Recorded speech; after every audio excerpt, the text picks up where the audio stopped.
Hello everyone, you are watching English classes by Azad Gautam. How are you doing friends? दोस्तों आज हम tenses की series में present continuous tense का basic structure कर रहे हैं।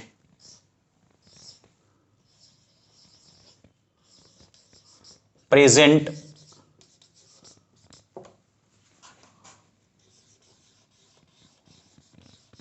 Continuous tense.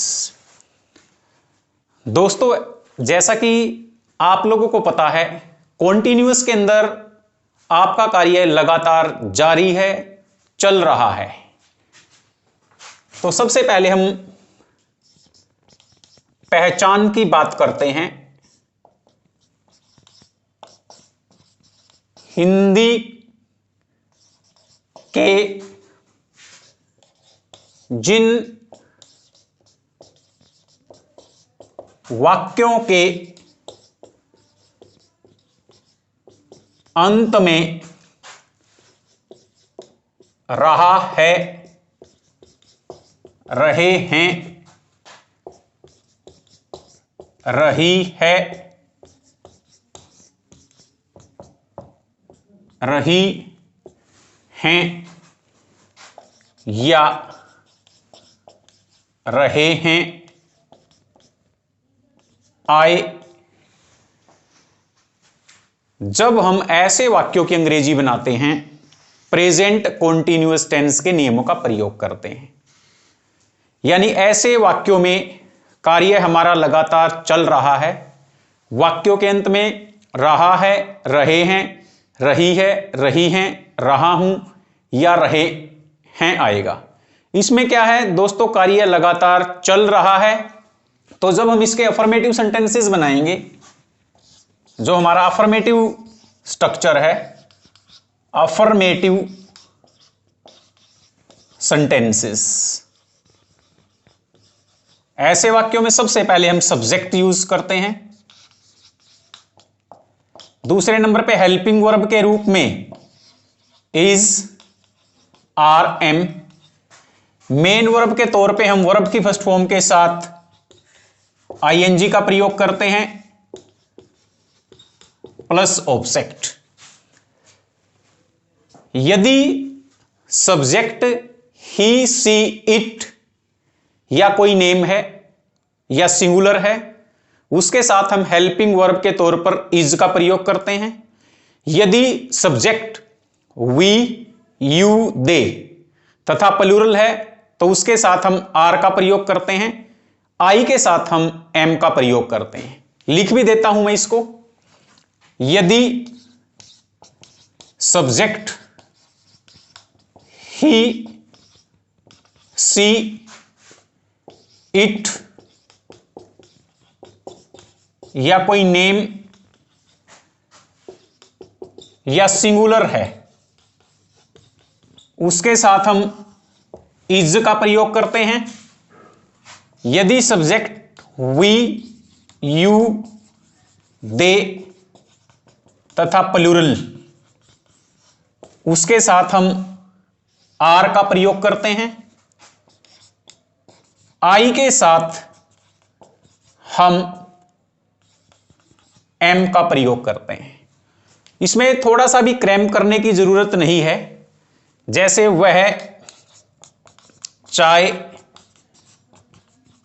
पी रहा है, सब्जेक्ट ही के साथ is, he is taking tea. अगर होता तुम चाय पी रहे हो, यू के साथ हेल्पिंग वर्ब आर, वर्ब की फर्स्ट फॉर्म के साथ आईएनजी, टेकिंग टी। अगर होता मैं चाय पी रहा हूं, I helping verb am, take के साथ आईएनजी, टेकिंग टी। अब बहुत सारे सेंटेंसेस बनाते जाइए। वी आर रीडिंग बुक, हम पुस्तक पढ़ रहे हैं। यू आर प्लेइंग चेस, तुम चेस खेल रहे हो। She is kneading the dough, वह आटा गूंद रही है। They are mopping the floor, वे फर्श पर पोछा लगा रहे हैं। I am writing a letter, मैं एक लेटर लिख रहा हूं। You are watching film. तो इस प्रकार से बहुत सारे सेंटेंसेस आप बनाते जाइए, एक अंडरस्टैंडिंग आपकी क्रिएट हो जाएगी।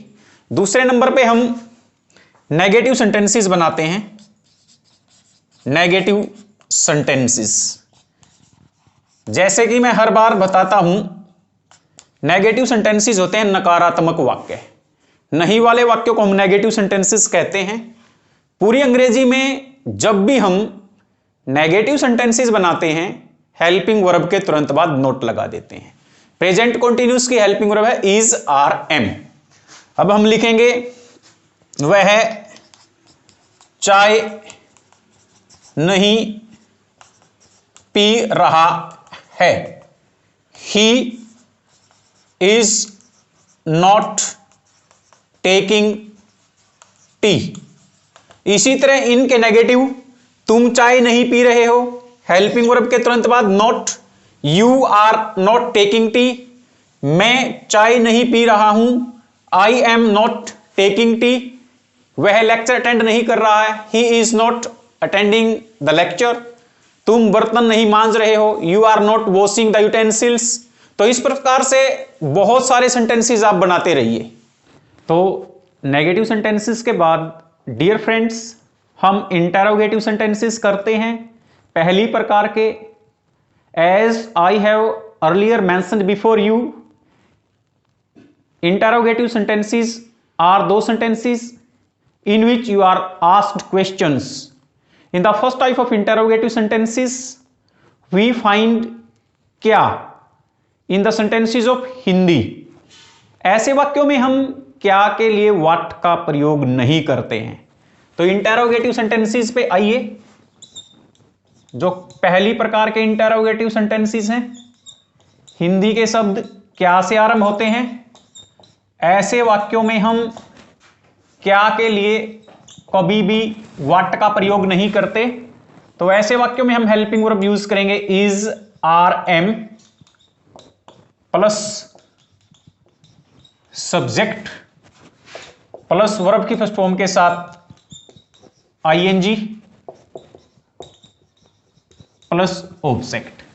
ऐसे वाक्य क्या से शुरू होंगे और इनका आंसर हम यस या नो में दे सकते हैं। क्या तुम मैच खेल रहे हो। आर यू के साथ लगेगा, आर यू प्लेइंग मैच। अगर सिंगुलर सब्जेक्ट होता, क्या वह मैच खेल रहा है। Is he playing match. उसके बाद हमारे सेंटेंसेस हैं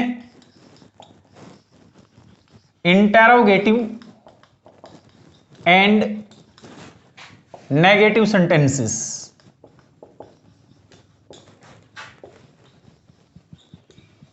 प्रश्नवाचक और नकारात्मक वाक्य, क्या और नहीं वाले वाक्य। तो जब हम इनकी अंग्रेजी बनाएंगे, सबसे पहले helping verb is, are, am plus subject plus not plus main verb plus object. क्या वह फिल्म नहीं देख रही है। Is she not watching the film. कुछ भी आप बना सकते। क्या तुम ताश नहीं खेल रहे हो। Are you not playing cards. क्या तुम नहीं नाच रहे हो। Are you not dancing. क्या वह पुस्तक नहीं पढ़ रहा। Is she not reading book. क्या तुम हिंदी नहीं बोल रहे हो। Are you not speaking Hindi. क्या वह अंग्रेजी नहीं सीख रहा है। Is she not learning English. इस प्रकार से स्टेप बाय स्टेप आप चलते जाइए। अब डियर फ्रेंड्स दूसरी प्रकार के इंटरोगेटिव सेंटेंसेस करेंगे। दूसरी प्रकार के interrogative sentences. As I have earlier mentioned before you, dear friends, जिन हिंदी के वाक्यों के बीच में क्या, कौन सा, कौन से, कब, क्यों, कितने, कैसे, ये शब्द आते हैं, वो दूसरी प्रकार के इंटेरोगेटिव सेंटेंसेस होते हैं। ये क्वेश्चंस, इन क्वेश्चंस का आंसर हम कभी भी हां या नहीं में नहीं दे सकते। तो जब हम ऐसे वाक्यों की अंग्रेजी बनाएंगे, सबसे पहले हम यूज करेंगे question word. Question word plus helping verb is are am plus subject, verb की फर्स्ट फॉर्म के साथ आईएनजी प्लस ऑब्जेक्ट। वे चाय क्यों पी रहे हैं? Why are they taking tea? वह हिंदी क्यों बोल रहा है? Why is he speaking Hindi? तुम अंग्रेजी क्यों सीख रहे हो? Why are you learning English? इस प्रकार से आप सेंटेंसेस बनाते जाइए। Why are you standing here? उसके बाद दूसरी प्रकार के इंटेरोगेटिव एंड नेगेटिव सेंटेंसेस। ऐसे वाक्यों के बीच में क्या, कौन सा, कौन से, कब, क्यों, कितने, कैसे, ये शब्द आएंगे और नहीं भी आएगा।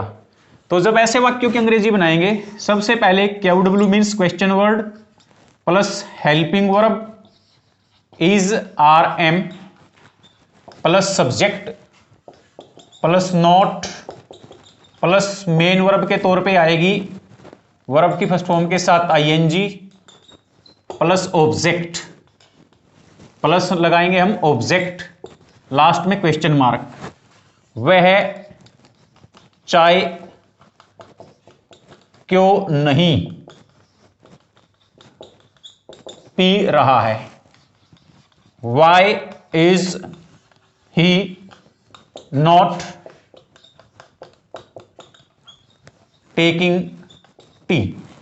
इस प्रकार से बनाते जाइए। Why are you not playing cricket? Why are you not attending the seminar? Why is he not pursuing PhD? Why are you not completing your project? देखिए दोस्तों, कई बार जो हम ये पहचान लिखते हैं, यह आप लोगों को नहीं मिलेगी। Language is felt at heart, it is realized, it is understood. तो आप लोगों को एक अंडरस्टैंडिंग क्रिएट करनी पड़ेगी।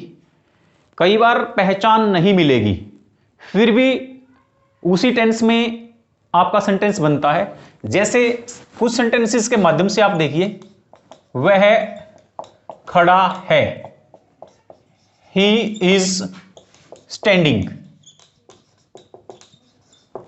तुम बैठे हुए हो, तुम बैठे हुए हो, यू आर सिटिंग। इसको महसूस किया जाता है, वह छिपा हुआ है, ही इज हाइडिंग। वह सफेद कमीज पहने हुए है, he is wearing white shirt. अब दोस्तों, कई बार तो वर्ब के पीछे हम सीधा आईएनजी लगा देते हैं, जैसे रीड। अगर इसके पीछे हम आईएनजी लगाएं तो सीधा लगेगा रीडिंग। जिस तरह से कुछ के पीछे जिस तरह से वर्ब है डाई, इसके साथ हम आईएनजी लगाएंगे तो आई को काट के आईएनजी कर देते हैं, लाई, LYING। तो हम इस प्रकार से हमें वर्ब को अंडरस्टैंड करना पड़ेगा। कई बार डबल हो जाता है लास्ट लेटर, जिस तरह स्विम है, स्विमिंग हो जाएगा। इस प्रकार की चीजें हम नेक्स्ट लेक्चर्स में डालेंगे। तो दोस्तों, मेन चीज क्या है, सबसे पहले हमें किसी भी लैंग्वेज की अंडरस्टैंडिंग होनी चाहिए और एक स्वाभाविक पैटर्न है रीडिंग, लिसनिंग, स्पीकिंग, राइटिंग। आप न्यूज़पेपर रीड कीजिए, जो चीज आपको बिल्कुल सही बनानी आ जाती है उसको आप बोलिए। With the passage of time you will be good speaker. तो इनकी प्रैक्टिस कीजिए। एक सेंटेंस के 6 सेंटेंस बनाइए। पहले अफर्मेटिव, जैसे वह हिंदी बोल रहा है, ही स्पीकिंग हिंदी। फिर उसका नेगेटिव, वह हिंदी नहीं बोल रहा है, he is not speaking Hindi. क्या वह हिंदी बोल रहा है, इज ही स्पीकिंग हिंदी। क्या वह हिंदी नहीं बोल रहा है, is he not speaking Hindi. तुम हिंदी क्यों बोल रहे हो, why are you speaking Hindi. तुम हिंदी क्यों नहीं बोल रहे हो, why are you not speaking Hindi. इस प्रकार से बहुत सारे सेंटेंसेस आप बोलते जाइए। ये जो कोर्स है मैं इसको फ्रेम कर रहा हूं, ये हर स्टूडेंट की आवश्यकता को ध्यान में रखा जाएगा। इसमें बिल्कुल इजी टू कॉम्प्लेक्स लेक्चर्स डाले जाएंगे। हर स्टूडेंट की जरूरत, हर इंग्लिश सीखने वाले की जरूरत को इसमें कंप्लीट किया जाएगा। तो थैंक यू फ्रेंड्स।